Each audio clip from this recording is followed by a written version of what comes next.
వారాహి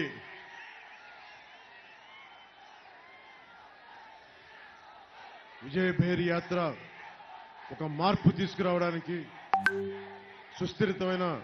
సుస్థిరమైన ప్రభుత్వం అందించడానికి దానికోసం మద్దతుగా ఈ రోజున జనసేన పార్టీ తరపు నుంచి సీనియర్ నాయకులు శ్రీ కొణతాల రామకృష్ణ గారు ఈ రోజున పోటీ చేస్తా ఉన్నారు.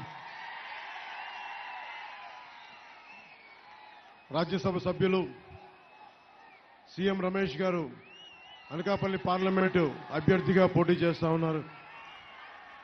మద్దతుగా భారతీయ జనతా నాయకులు పరమేశ్వరరావు గారు, అలాగే జనసేన నాయకులు పంచకల్ల రమేష్ గారు, నాగేశ్వరరావు గారు మనస్ఫూర్తిగా ఇక్కడికి వచ్చి ఆశీస్సులు అందజేసినందుకు మనస్ఫూర్తిగా వారికి నా ధన్యవాదాలు.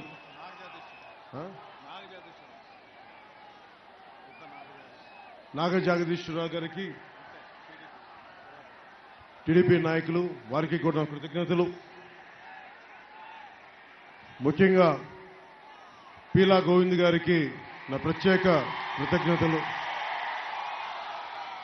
పీలా గోవింద్ గారితో మాట్లాడుతుందాక పెద్ద మనసుతోటి మీరు మాకు మద్దతు తెలుపుతున్నందుకు ఈ మన అనకాపల్లి నూకాలమ్మ తల్లి సాక్షిగా వారికి నా ప్రత్యేక కృతజ్ఞతలు. తెలంగాణలో సమ్మక్క సారక్క జాతర ఎలా చేస్తారో మన కూటమి ప్రభుత్వం వచ్చిన తర్వాత ఒక్క అనకాపల్లి ఉత్తరాంధ్రకే కాదు, మన నూకాలమ్మ జాతరని రాష్ట్ర ప్రభుత్వం గుర్తించేలాగా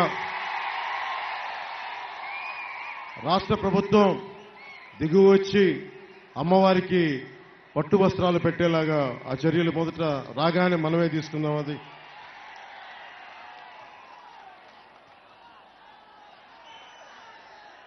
అనకాపల్లి బెల్లం పేరు ఎప్పుడు వింటాం, అనకాపల్లి బెల్లం, అనకాపల్లి బెల్లం అని. అనకాపల్లి కోడిగుడ్డు ఈ మధ్యన వింటా ఉన్నాం.